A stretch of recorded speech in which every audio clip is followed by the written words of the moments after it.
Hello and welcome to the PA Political Digest podcast. I'm your guide, Republican political consultant, Christopher Nicholas, and we are joined today by a fellow Chris Borick, professor at Muhlenberg University there in the Valley, which is teeming with all those terrific colleges and universities. And Chris is also head of their Institute for Public Opinion there. Chris, welcome to the podcast. Thanks for being with us. Hey, it's a pleasure, Chris. Always happy to spend time with another Chris. So, what we're looking at today are a couple things to give people a heads up. One is Borick and his crew up there recently conducted another one of their annual statewide surveys on healthcare in Pennsylvania, correct? And Correct. then because where he is from, the Lehigh Valley is the center of the political universe, it seems, as we head into this primary season.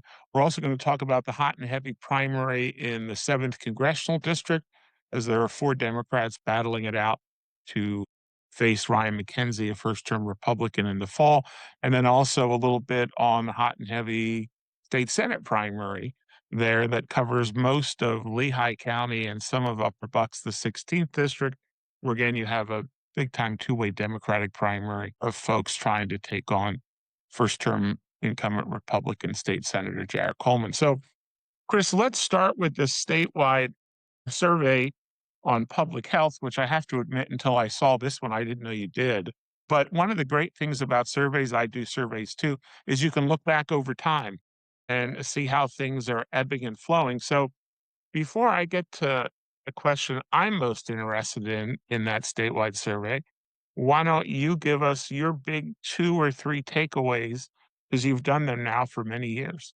Yeah, thanks, Chris. And yeah, we have done it for a while. I think back to like 2013, we've done this annual survey asking Pennsylvania adults a variety of questions related to health topics. Kind of public health is our frame. We do it with our public health program. So it's a wide ranging look from issues of how people see their health care, the health system in Pennsylvania, to how they view particular issues, be it infectious disease or environmental threats, mental health challenges, a whole variety of topics. So it is a little bit of a potpourri of health related questions. As you know, Chris, what's really neat is when you do this long enough, you start to build up some great time series data, and you can notice shifts within the Pennsylvania public on a variety of these topics that we look at. So we don't ask every question every year, but we ask a few of them almost every year, and then we revisit them over time. So this year, a couple of things stand out as you alluded to. One is affordability issues and just general attitudes about healthcare in the state. We've seen a downward shift over the last few years in the percentage of Pennsylvanians that are rating healthcare positively, an uptick in those that view it negatively. We ask them in open-ended formats what the biggest issues are facing the state.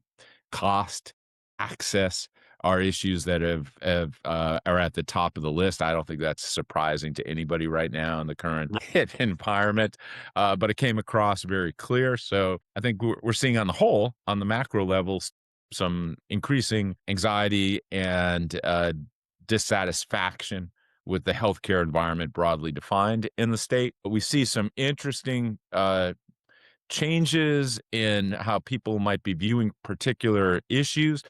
One question I always like to call out, Chris, we've asked this question about how Pennsylvanians see the the relationship between immunizations and autism. So in the public health field, it is a big issue. 30 plus years ago, an article came out, said there was a link, and then for the next 30 years, there's been evidence of enormous quality and depth that says there is no link. Nevertheless, we want to measure that and see what it was. And for years, the percentage of Pennsylvanians that saw a link between these two things declined. Very few. As recently as 5 years ago, about 10% of Pennsylvanians agreed that there was some kind of link. At the end of COVID, about 2 years after the pandemic, we started to see an uptick in the percentage of Pennsylvanians that said, yeah, there might be a link, as I think our views on immunizations might have changed. And then boom, the last 2 years, a major significant increase. 37%, right, of Which is Pennsylvanians that say they either strongly or somewhat agree with a link which has been refuted between childhood immunization and autism, which is, That I think, very high. You're over a third. Yeah, highest we've seen on record, as you said, in my mind, have a third of the public either agree or strongly agree with that is quite telling. And of course, when people ask me, well, what happened? And I'm a political scientist. You're interested in politics. What comes out of elected officials and public leaders, especially those within your own party, those cues, we call them elite cues in academia, matter. And the key cues that are coming out of Washington, Secretary of Health and Human Services, RFK Jr., certainly being prominent voice in that, I think has had an effect. So that's one example of tracking things. I know one issue that Is oh, go ahead.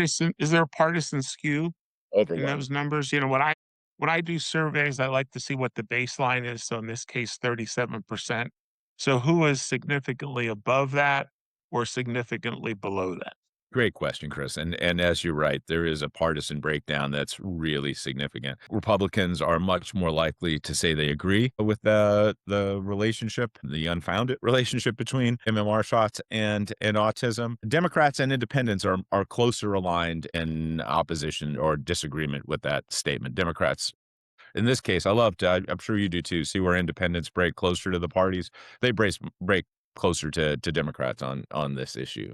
I mean, after years and years of Republicans making up ground in the voter registration rolls, the state today among active voters, which is what I measure as a political consultant, is basically tied at 42% each.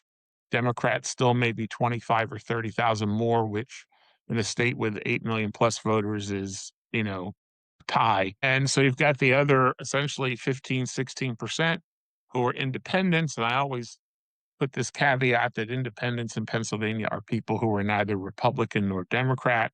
They can be nonpartisan, independent, Bull Moose Party. There's 42 of those people, libertarian, other, unknown. So a whole smorgasbord.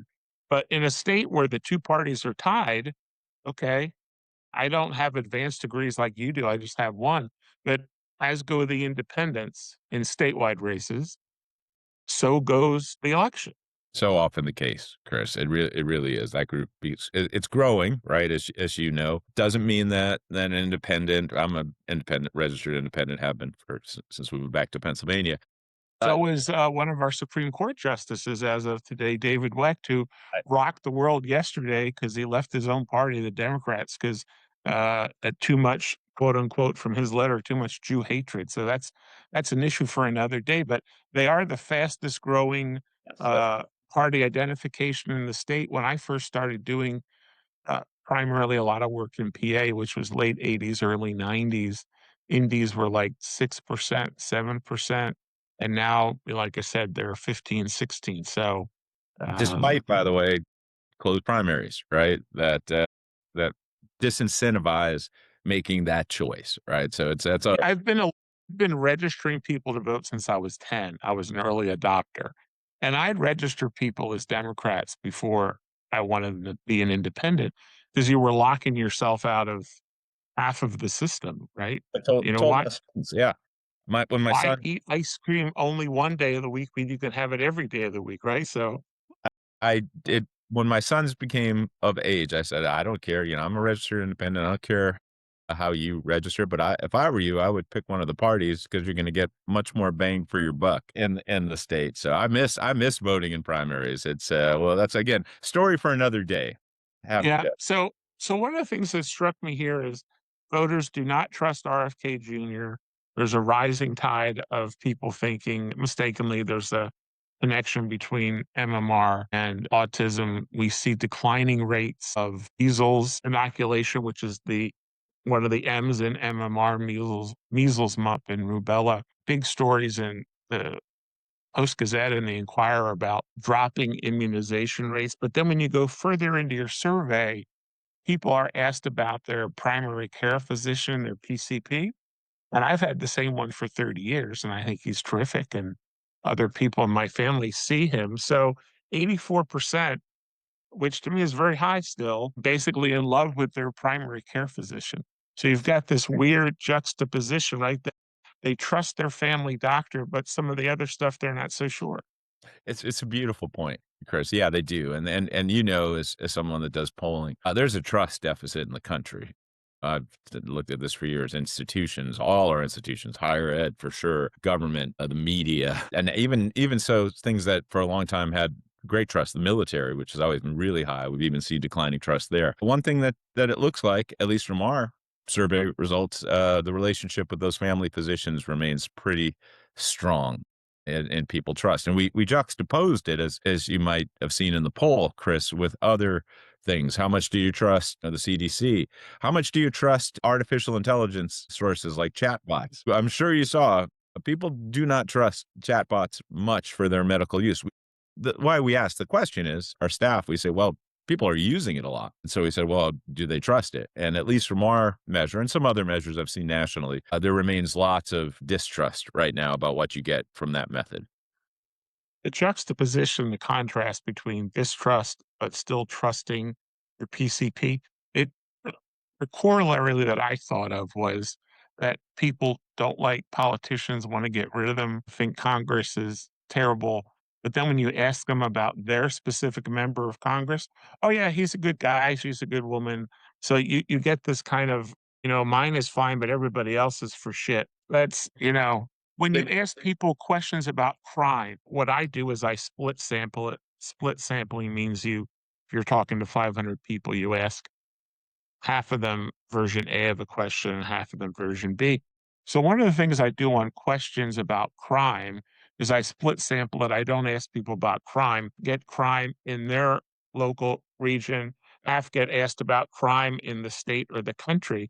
The juxtaposition there again, they think crime is terrible elsewhere in the state or the country, but in their town, it's still pretty good. Yeah, it's a great example. It's a great example. And you're right, because doctors are they're trained through the process, education, all the things that we might distrust. But when they come out and they're yours, we look at them differently. I like the comparison to members of Congress. So again, people, voters, they're allowed to have their cake and eat it too. In fact, that's to me is one of the big macro points in politics. That's what a lot of times people are searching for, right? They want to get best of both worlds. So that's why when you look at polls, sometimes you can go, geez, people are kind of schizophrenic in what they expect of people, what they want. They want politicians to be miracle workers, but they don't trust them. So give me your little take on that before we go Uh, to the I poll. think that's very true. I've polled for 30 years, and sometimes you'll read a poll result and you say, well, how could they think both of those things? And the reality is, well, as an academic, I might try to explain that, looking at a whole bunch of factors. As a political consultant, all my friends in your industry often think, well, we just have to work with that. That's the reality. That's where they're at. And that's how we have to message or do our It's like generals, right? They don't go to war with the army they want. They go to war with the army they have at that particular day. So when you get back information in a poll, look, I don't dismiss polls. I do it. You do it. Sometimes a poll can be off bit, but overall polls point us in the right direction. But you just have to understand that that's how people are. They want to have dessert every day and then wonder why we gain weight. Yeah, that's just kind of we're frail human beings, right? So we're measuring it, Chris. We're measuring and then trying to react to it depending on where we stand. So it's a never ending of interest to me. oh, absolutely, and healthcare is a rising percent of what we spend money on. We have an aging population. Pennsylvania, again, one of the top 4 or 5 oldest states in the country. It's usually what Maine, West Virginia, and us in some sort of order. In Pennsylvania, the further west and north you go, the older you get. We have 2 versions of the state. The last podcast we did was with University of Pittsburgh demographer, another Chris Bream. I'm on a big Chris kick here. And, he talks about, the changes in Western PA and, where I grew up in Bucks County, where you are, to me, that's East Coast Pennsylvania. Where Chris Bream is in Pittsburgh, that's Midwest Pennsylvania. So we're just different people. Did you break down by region in your poll? Is that something you We didn't. We do have the data. We have it coded by zip codes. County? And so, but we haven't done that kind of granular breakdown yet. But it always does, by the way, when we get to it later and we start to really look at it, it matters. You know, from a political perspective, how much geography matters. But we also see it as an overlay in lots of, things like access to care or views on particular issues or exposure to certain things. We ask questions on data centers and fracking. And so you could imagine proximity to those things would of course matter. I mean, I like to break it down by we have 6 indigenous media markets in the state. And the example I use is the Pittsburgh media market, southwestern PA, has basically gone from being conservative Democrats to being conservative Republicans. And that happened in a generation. Exactly. So, the ring around Allegheny County, the ring around Pittsburgh is very, very conservative. And then you've got Allegheny County, which is kind of the liberal hole in the conservative donut out there. So the part of this survey I want to talk about now that most struck my eye, I am a big opponent of legalizing recreational marijuana, so we'll get that out right there. But I'm not going to ask your personal opinion on it because that doesn't matter. But what caught me here is since the high point of support of legalizing recreational marijuana in your survey was spring of 2021. So essentially 5 years ago. 58% Pennsylvanians said they favored that. It has now declined to 47%. That's an 11-point drop. I can do that sort of math. The people who are opposed to it essentially flat from 26% to 25. That's a statistical nothing burger. And then the way you asked it is, do you favor, oppose, or neither favor nor oppose it? So people who are like, I don't really care. And the spring of 2021, that was 14%. Now it's 24%. So you've had, to me, a net decrease of 10% and 11%, a 21% decrease in people who were saying, yeah, let's go ahead and do that. So I have some ideas, but you're the guy who did the poll. So what do you see? Yeah, no, I like how you framed it, Chris. And it's really interesting, and a lot of it, by the way, as a pollster, I always acknowledge that the way we ask the question it could have an effect. I've seen other polls from really good folks that I really think do good work, and their findings, if they ask it, for example, kind of force you, don't give you an explicit neither favor or oppose. You're gonna Only two choices. Yeah, you're gonna see both the negatives and the positives rise because 'cause you're nudging, right, to do that. So, talk about methods. But the way we've done it over time, and we kept it consistent once we started so we could see these changes. And on the whole, by the way, if you look from when we started, over, about a decade and a half ago, we've seen a shift, right? Like many have seen increasing support for legalization. Pretty steady increase, by the way, and almost flipped from where we started to where we were a few years ago. And In your first survey, I've got it right here. In spring of 2013, so that's 13 years ago, support was 33%. It reached 58 5 years ago, the high point. Now it's declined to 47. Posit was at 40% 13 years ago and has now uh, gone down to 25%. So that overall trend line is one way. What I was interested in is what happened in the last 5 years. To me, the issue has gotten more scrutiny. The That's right. conversation on it has become less one sided, and it's not equal, but you now have pushback from opponents. So I'm just curious if you think that now that society's having more of a two-way conversation, if that's maybe hitting here. I do, Chris. I think we saw this kind of push towards it, and we get the momentum that led it up to its high point a few years ago.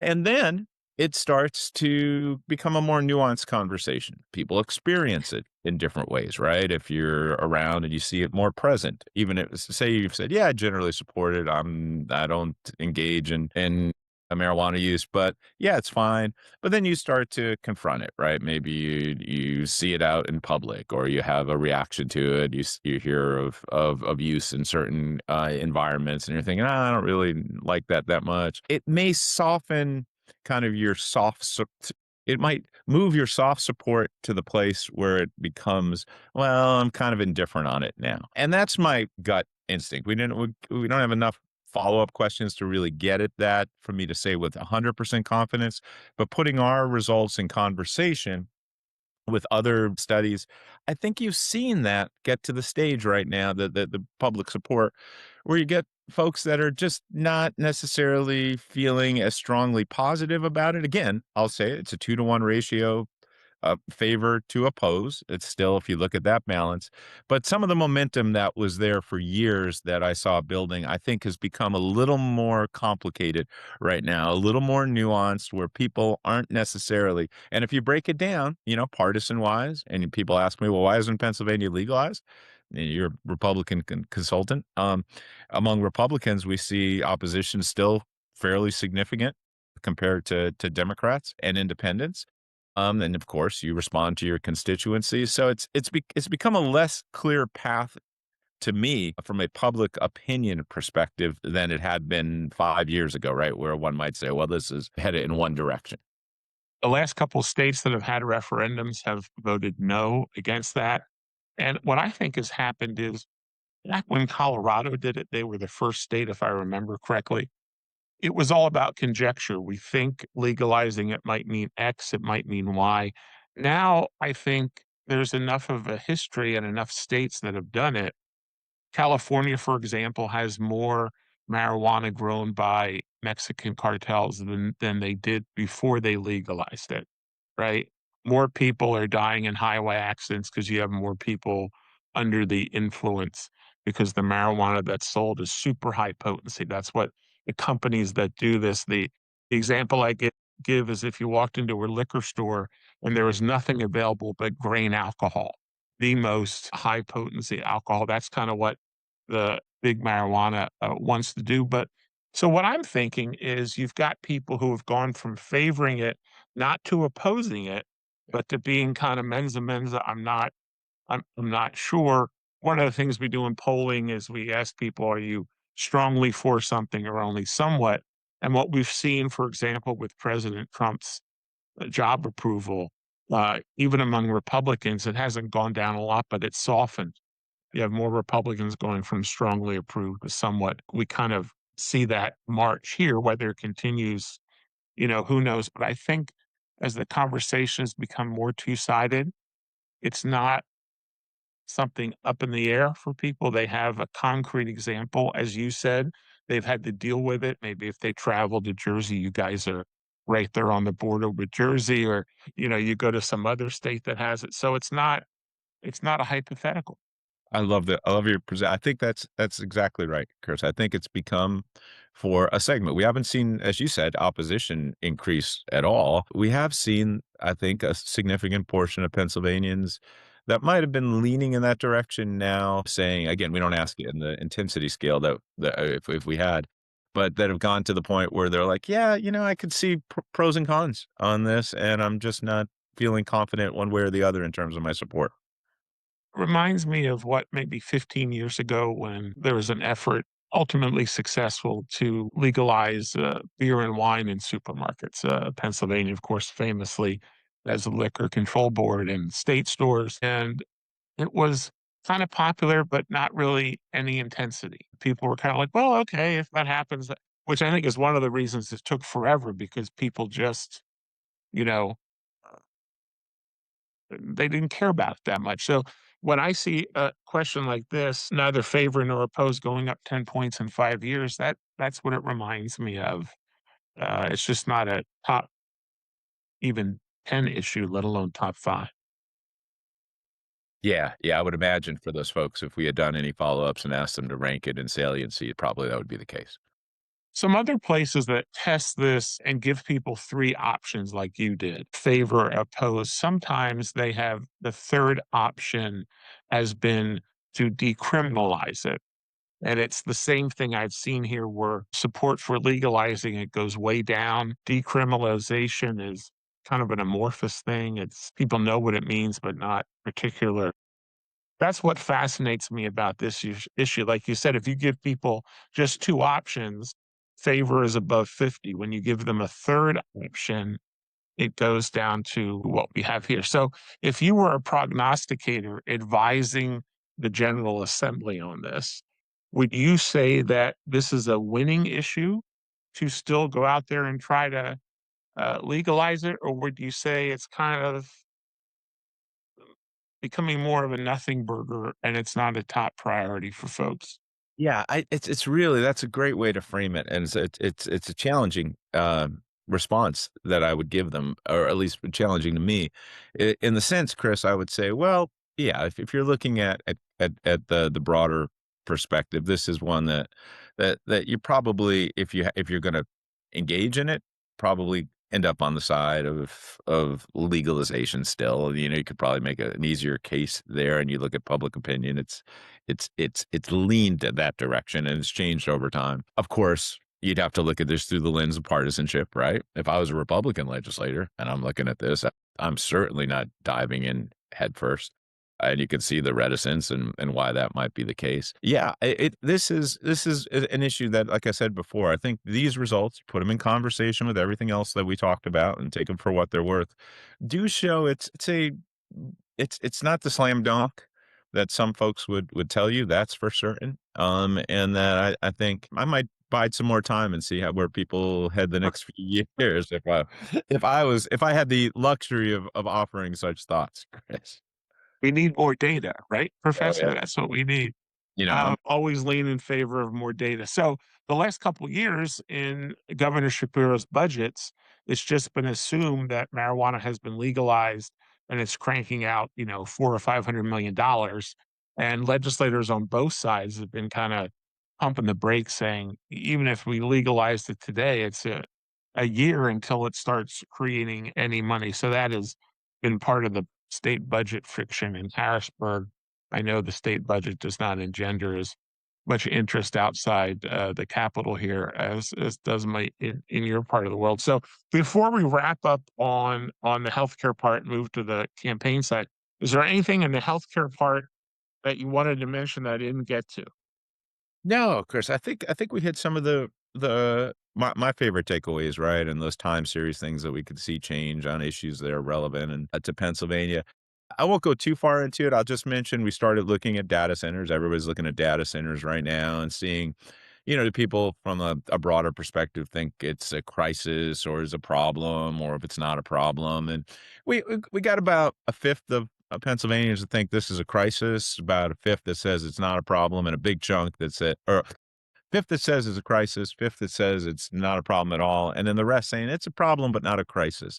So it's going to be interesting to start tracking that issue and how people view it as in the broader environment of the state as something that might be affecting the overall health quality of the state. We see it on the ground, right? You know this. It's absolutely animated lots of individuals in the state that cross partisan bounds. The fascinating part is unlike 90% of issues, you can't slot it that Democrats are X and Republicans are Y, because a Totally. lot of it is basically where you live. If there's been one in your backyard, people don't believe the jobs claims because again, it's amorphous. It's up in the sky. You ask people about crises. The one that hit me the hardest because was the largest was that 60% said drug addiction is a crisis, and of the things you ask people about in terms of crises, that was, I mean, 60% is a lot. It, And the other thing that I saw too, then I'll let you comment on both, is there's still 73% of the public that say childhood vaccinations should be required for school enrollment, accepting only those with medical exemptions if they're too frail to get it. So you've obviously got some people that are concerned about the, again, not really there at all connection between autism and childhood immunizations, who think people should still be getting childhood immunity. So again, going back to that kind of schizophrenic thing, but feel free to comment about those before we move on to politics. some. I know we got that chat about a few other things, but yeah, I think that's a really interesting point. The substance abuse one is again that crosses boundaries, right? Where you see overwhelming acknowledgement of that among Democrats, Republicans, Independents. We've tracked a bunch of questions over time. We didn't ask this year about opioid abuse, and we see that same thing.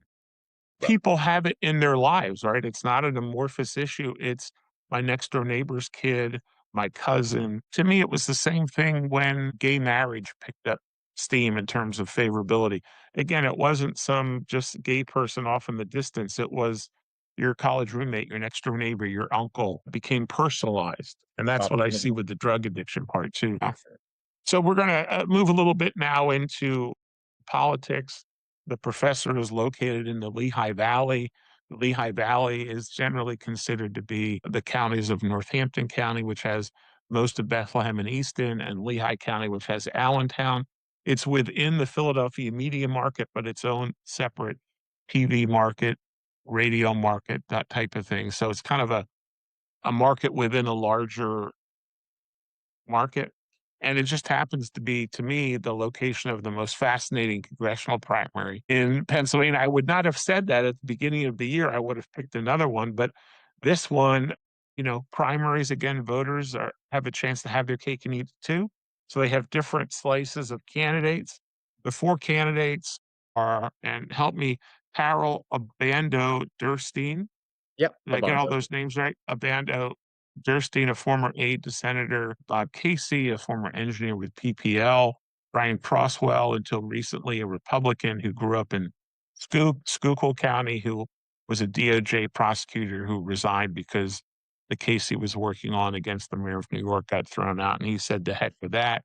You've got Lamont McClure, to me, central casting, the former two-term Democratic county executive in Northampton County. There's like 6 or 7 counties in the state that don't do county executives, that don't do county commissioners, that do county executives, which is more like governor of that county. And then Bob Brooks, the tattooed blue collar everyman du jour. That seems to be a popular archetype for Democrats this year. So there's been ton of outside spending. The first outside spending was all Bob Brooks. Now it's anti-Bob Brooks and anti-Crosswell and pro-Lamont McClure. The governor's been involved with Bob Brooks for forever. The former Congresswoman Susan Wild, Democrat who just lost, is for Bando Durstein. Former state party chair TJ Rooney, a state rep from that area back in the day, is for McClure. So if you're a Democrat there, you're not a Democrat there, but you're there. What's the feeling of, wow, why is all this happening to us? Ah, it's a great rundown, very impressive, Chris. That's, the landscape that you describe is very much first of all, the landscape, the literal political landscape, it is incredibly competitive district. It's one of the most competitive, top 10 competitive districts in the country. As you said, it's the Lehigh Valley, which is about as purple-ish, as you get. The district became a little more red after the last redistricting, when you added Carbon County in, took out a Democratic part of Monroe County, kind of switched those.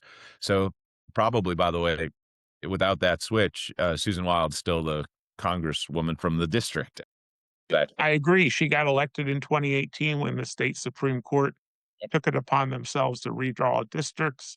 In the redraw, they made the 8th district of Matt Cartwright safer for him and made her district less safe. Matt Cartwright had seniority over her. Ironically, in 2024, they both lost. The 7th district is uh, the most Hispanic congressional district in the state outside a big city. And to let folks know, I do this voter registration guidebook every year or so. And so McKenzie won last time with 50.5% of the vote, very close. The voter registration there now is 39.5% Republican, 41% Democrat, 19.5% independent. In 2024, Trump won with 51.1% of the vote. So you see that Trump got 51.1 in 24. And at the same time, McKenzie was just below, which is the case with most congressional races, at 50.5. Shapiro, in his 22 landslide win, got a little over 55% there. So that very narrow trading range for that. And McKenzie was, I think, seen as a fairly moderate, low key, longtime state representative, kind of a professional legislator type, and now we have this $3 million primary easy when you add in outside money of all these 4 folks. Bob Brooks was in the lead with the most recent poll, but that's because he had been on TV before the other candidate. So you have friends and neighbors and family members there. What are they saying about this?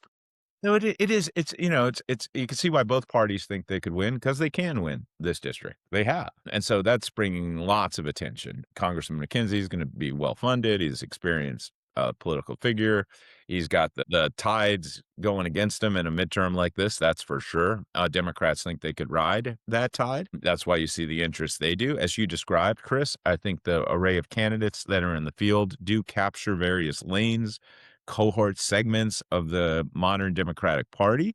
So you got all your flavors, if you will. Uh, Brooks, I think, in many ways, as you said, got a little bump in terms of the early part of this race. He has resources. Those resources were augmented, I think, by the support he's got from Governor Shapiro. It's enormous. I don't put usually that much stake in endorsements. That's a big one, not only because of Shapiro's status in his own party, but what it brings with that, the resources, the credibility, right, to go out and do that. So I thought that was gigantic when it happened, but it's also put a target on him in some ways as the, I guess, de facto front runner in the race. There's not a ton of polling in it. What polling has showed is a lot of undecideds with Brooks having a little bit of a lead. And now you've seen, politics play out. You've seen kind of the trend of opposition parties getting engaged in the other's parties, a primary, right, to try and maybe cook the books, including Josh Shapiro, by the way, with Doug Mastriano a few years ago, and that's what's playing out. I think the idea, the concept is that maybe Brooks is a good fit with the time, the era, his place in the politics for this district, and might be the toughest to beat. I think Republicans might like to see somebody else in the race, but I think all the candidates have some type of appeal. They all have their warts, but all let's take someone like Carol Abando Dersign. It's a party where there's mostly female voters. Women are voters. It's as you mentioned, a district with a very large Latino population. She's a Latina. It's she I think would have some clear appeal. She hasn't run a lot. She's been involved in politics. So from my perspective, it's been a fascinating primary to follow. You do have those flavors. It's getting in the home stretch here quite intense. I get my mail. I live in Nazareth over in Northampton County. I get my mailers, that we're seeing now. My wife's a registered Democrat, so I get to see like what happens in her appeal. So I love collecting these and seeing how. Here here's what fascinates me. Lamont McClure got in first, well-respected county executive from Northampton County. Normally, you would say, "That's a great recruit." And then the woman got in the race, Obando Dersign, and boy, an Hispanic engineer endorsed by the former Democratic member, right? And then you get the big time anti Trump former Republican Ryan Crosswell, who's raised a ton of money.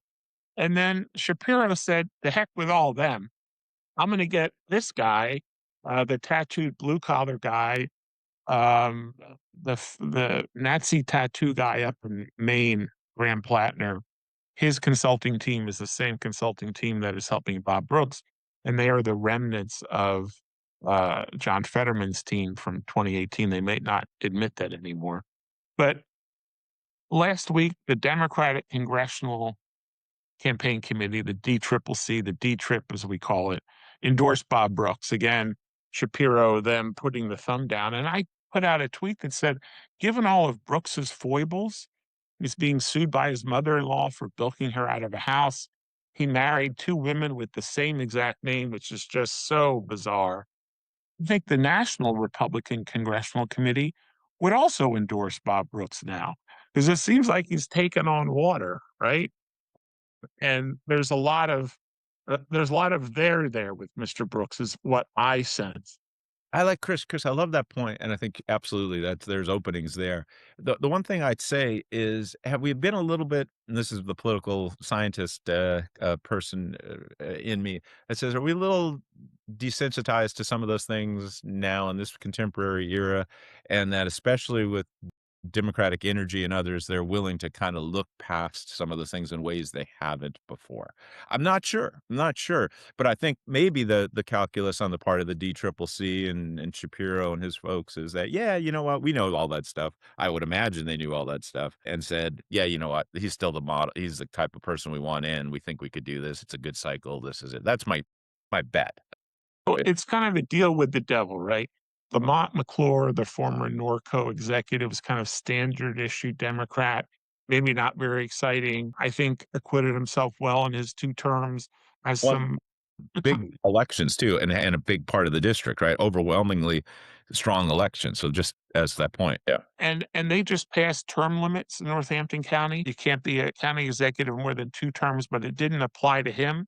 But he kind of self-selected and said, "I'm gonna walk away." You just don't see that with politicians. And Brooks, it's kinda like it's a deal with the devil, right? He came out that he had a lot of anti-Obama social media messages and some pro-gun social media messages, and but he's the archetype that Democrats seem to think now are important, kind of blue collar folks who can win back the blue collar vote that has morphed over from the Democrats to the Republican. Both coalitions are kind of, doing a weird dance now. Upper income, upper educated voters are moving much more quickly to the Democrats. They've mostly been Republicans. Color folks have mostly been Democrats, but now they can. So I always say if you're bored with Pennsylvania politics, Chris, wait 6 months because it changes. So It totally did. okay, so you also are home, not you particularly, but to a hot and heavy state Senate primary there.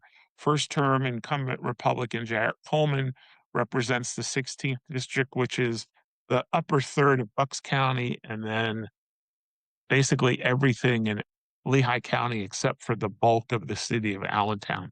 So overall, it's a Republican leaning district. I'm going to get the voter stats here in a second, but why don't you tell us about the Democratic primary there? Yeah, like you said, it is a Republican leaning district. It's maybe a plus 12 or something like that. You'll get the details. But it's a primary where you have 2 Democrats, Mark Pensley, Lehigh County Controller, who's been a presence in local politics for years, running for lots of offices. He's like a perennial candidate, but who's also an office holder at the same time. Yes, he's won office a lot, and been on ballots seemingly for as long as I've been in the Lehigh Valley, quarter century. I probably, a little exaggeration there, but certainly he's been a presence. And, it's a Lehigh County more of a Lehigh County district than a Bucks County district. So that's, he's got a little bit of brand name recognition. He's won office in the county before. He's going up against, a Bucks County candidate who's, Bradley Merkel Gump. I hope I get the words right. He is a male hyphenated name, which I Yes. always am fascinated by. He's a for Bucks County school board member who helped flip his school board from red to blue. And he's the I call it like Bob Brooks is. He's the Bradley Merkel Gump is the anointed candidate. All of the state Senate Democratic leaders, like the leader Jay Costa and others, have endorsed him. Steve Sanacero, who's another member of leadership and a state senator from another part of Bucks County, has endorsed him. So I kind of think it's fascinating that Pinsley, who is a perennial candidate, but who has won election in Lehigh County at least twice, is all of a sudden so toxic that they go find someone from the less democratic part of the district in Merkel Gump, say, "We're gonna push you up." Yeah, I think you laid it out the way I see it, Chris, and I believe that there's a perception that Pensley might not be the strongest candidate, in this district. Again, it's a Republican lean district. You got a good wind at your back if you're a Democrat. So that's why I think, by the way, they think, this is the cycle if they could do that. So And Jarrett Coleman beat an incumbent Republican, yeah, 4 years ago, and won the general election with 54% of the vote. The voter registration there, 47% Republican, 34.5% Democrat, 18.5% independent, but Trump won that with 51.8% of the district. So Jarrett Coleman can say he got a higher percentage than President Trump did. They were up in different years. state senators here running 4 years. So Coleman won in 2022. But at the same time that Shapiro, Attorney General Shapiro then, was winning the state Senate seat, Jarrett Coleman, the Republican, won too. So the Democrats, especially state Senate Democrats, are like, we're going to ride Shapiro's coattails. And I'm like, boy, 4 years ago, he won by what, 16%? That's a pretty big coattails. So, Not delivered. um, Here's my thought, Chris, on the, why this district, and first of all, the primary we already talked about. Senator Coleman, first term, a little more vulnerable his first term than we see historically. Also, he's very conservative. I think if you look at his record, his rhetoric, his approach, he's been identified as quite conservative, and maybe, just maybe, a little more conservative than the district as a whole that I and the way yeah, I think about it. So that combination, that you might have someone that's a little bit farther out over their skis, and you get a cycle that is brewing the way this cycle seems to be brewing. You know all about cycles, and you could pick a good candidate. The Democrats think they have. That's why they put their thumb on the scale, I guess, in this district. They think maybe we can catch lightning in a bottle. And the holy grail for Democrats in the state, they really want the Senate. They're going to need a district like this to happen. So that's why I think it's all kind of put together, it, has been, in the district. my late father was on the school board in Bristol Township. He was the only Republican with 8 Democrats.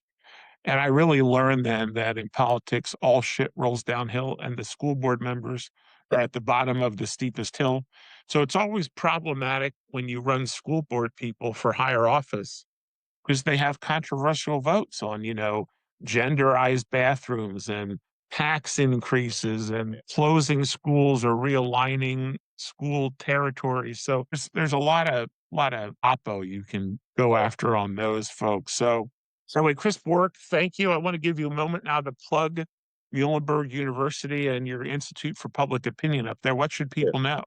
Sure, I'll make one quick correction. It's still Muhlenberg College, so College, I'm sorry. that's Sorry, no problem. Muhlenberg College. Happens all the time. The university is a lovely thing, but we go by college. Okay. The institute, just a really quick plug. You gave it a perfect opportunity. Is just finishing up celebrating the 25th anniversary. So big celebration of the spring. The institute started in 2001. I've been highly lucky to be involved with it for all those years. Done a lot of work statewide, electoral politics, of course, being in Pennsylvania, we play our role there. But I'm most interested in a lot of the work like we've done on public health issues, on environmental issues. We do a lot of energy and environment research. Over time, we do, as Lehigh Valley resident, a resident of the Lehigh Valley, we do lots of work right here, regional quality of life studies, working with partners to study what I would consider one of the most fascinating areas of the state, both politically and just in general. So it's been lucky to be part of it. How big is Muhlenberg College? It's about 1,600 students, 1,700. Classic Pennsylvania small liberal arts college, Centennial Conference. Of which we have so many and such a wide variety. When I applied to college, I applied to 4 small private liberal arts colleges, not Muhlenberg, and then a bigger school in DC, American University, where I ended up going because I thought I either want to do politics right here or go to the center of the universe. So, but we have such a terrific higher education system all across the state. The Lehigh Valley, just there's so many different colleges and universities. It's really it punches above its weight class, I think, I in agree. terms of how many colleges and universities. I won't make you name your competitors up there, but people can look it up themselves. So, Chris Borick, professor at Muhlenberg College, head of their Institute for Public Opinion. Thanks for being with us on the PA Political Digest podcast. And folks, do not forget to vote. Election day, we're taping this on Tuesday, May 12th. So, Election day is a week from today for those of us like me, not like the professor who's an independent. If for people like me, he'll be voting in the primary. Thanks again, Chris. Have a good day. Pleasure, Chris. All the best. Take care.